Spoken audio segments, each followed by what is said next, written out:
बाकी इसमें कोई प्रॉब्लम होगा तो सॉल्व करने के लिए जिम्मेदारी दी है। રાજસ્થાનના ઉદયપુર જિલ્લાના ગામડાઓમાંથી બાળ મજૂરોને મજૂરી માટે સુરત લાવવામાં આવતા હોવાની વધુ એક ઘટના સામે આવી છે। સુરતના પૂણા વિસ્તારમાં પોલીસ દ્વારા તપાસ કરવામાં આવતા બે સાડીના ખાતામાંથી 6 બાળ મજૂરો મળી આવ્યા હતા।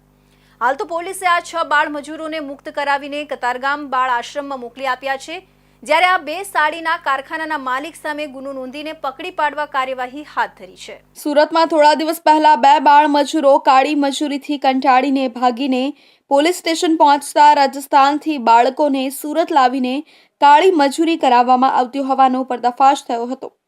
ત્યારે એક કારખાનામાંથી 5 બાળ મજૂરોને મુક્ત કરાવી તેમને તેમના પરિવારને સોંપી દેવામાં આવ્યા હતા। જો કે આ રીતે વધુ બાળકોને સુરત લાવીને કાળી મજૂરી કરાવવામાં આવતી હોવાની શંકાના આધારે પૂણા પોલીસની સી ટીમ દ્વારા પૂણા વિસ્તારમાં તપાસ હાથ ધરવામાં આવી હતી। પૂણા ગામ સીતારામ સોસાયટીમાં બાળ મજૂરીની પ્રવૃત્તિ ચાલે છે કે નહીં તે બાબતે પૂણા પોલીસ અને સી ટીમ દ્વારા તપાસ હાથ ધરવામાં આવી હતી। બાતમી મળી હતી કે સીતારામ સોસાયટીમાં આવેલા ઘર નંબર AB 316 અને B 314માં બાળ મજૂરોને લાવીને સાડીના ખાતામાં મજૂરી કરાવવામાં આવી રહી છે, જેથી પોલીસ દ્વારા આ બંને ઘરમાં તપાસ કરવામાં આવી હતી। આ બંને સાડીના ખાતામાં પોલીસને 6 બાળ મજૂરો મળી આવ્યા હતા। દિલીપસિંહ વર્દીસિંહ રાજપૂત અને સુરેશસિંહ નાથુસિંહ ખરવડ રાજસ્થાનથી બાળકોને લાવીને અહીં સાડીના ખાતામાં મજૂરી કરાવતા હતા।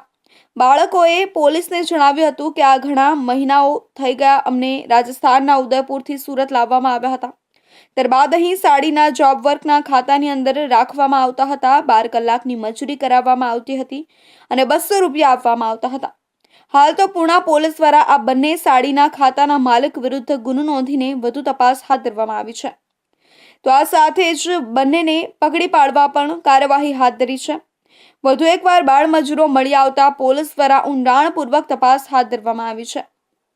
હજુ પણ સંચા ખાતાઓમાં બાળ મજૂરો પાસે કાળી મજૂરી કરાવવામાં આવતી હોવાની શંકાના આધારે સર્ચ ઓપરેશન ચાલુ રાખવામાં આવ્યું છે। આગામી દિવસોમાં ઇન્ડસ્ટ્રીઝ વિસ્તારમાં તપાસ ચાલુ રાખવામાં આવશે। તંત્ર બાળ મજૂરોને મુક્ત કરાવે જ નહીં, ભારતનો કોઈ પણ નાગરિક બાળ મજૂર રાખનારી વ્યક્તિ વિરુદ્ધ પોલીસ મથકમાં કાયદાની જોગવાઈઓ હેઠળ FIR કરાવી શકે છે। જાગૃત નાગરિકો મેદાનમાં આવે તો આ દૂષણ અવશ્ય દૂર થાય। 14 વર્ષથી નીચેના બાળકોને કોઈ પણ પ્રકારના કામે રાખવા પર અને 14 વર્ષથી મોટા અને 18 વર્ષથી નાના તરુણોને જોખમી વ્યવસાય કે પ્રક્રિયામાં કામે રાખવા પર પ્રતિબંધ છે। આ ગુના બદલ માલિકને રૂપિયા 20,000 થી 50,000નો દંડ અથવા 6 મહિનાથી 2 વર્ષ સુધીની જેલ થઈ શકે છે।